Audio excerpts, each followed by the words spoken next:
membuat hatinya pilu. Maka Nebukadnezar memerintahkan untuk membangun taman yang menggantung tinggi. Di atas teras-teras batu, lengkap dengan sistem irigasi yang rumit, air terangkat oleh roda dan katrol dari sungai Efrat. Pohon-pohon cemara, delima, dan anggur tumbuh di atas atap-atap bertingkat. Bunga-bunga yang tidak dikenal di Babilonia bermekaran di dinding. Dan permaisuri Amitis duduk di bawah naungan daun, berkata dengan suara bergetar, "Engkau telah memindahkan langit ke bumi."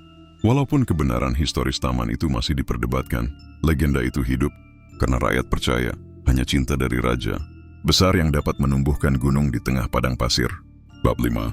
Penakluk yang menangis. Nebukadnezar tidak hanya membangun, ia juga menaklukkan.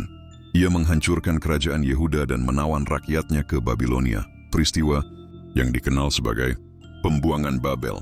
Ia menyerang Tirus, menundukkan Elam, dan memperluas kekuasaan sampai ke ujung barat Mesopotamia. Namun dalam setiap penaklukan, ia tidak semata menghancurkan. Ia membawa seniman, cendekiawan, dan tukang batu untuk memperkaya kebudayaan Babilonia. Ia menangis di depan kuil Marduk ketika kota Susa hancur terbakar, memohon agar dewa-dewa mengampuni kerusakan yang ia timbulkan demi kekuasaan. Bab 6. Hari-hari terakhir sang raja.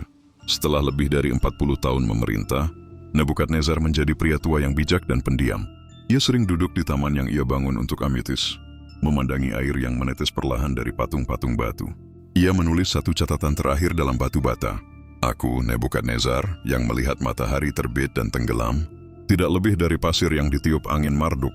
Biarlah kota ini menjadi tempat keabadian, meski tubuhku kelak menjadi debu." Ia wafat pada tahun 562 sebelum Masehi. Tidak ada perang di hari kematiannya. Tidak ada pemberontakan. Rakyat berkabung dalam diam.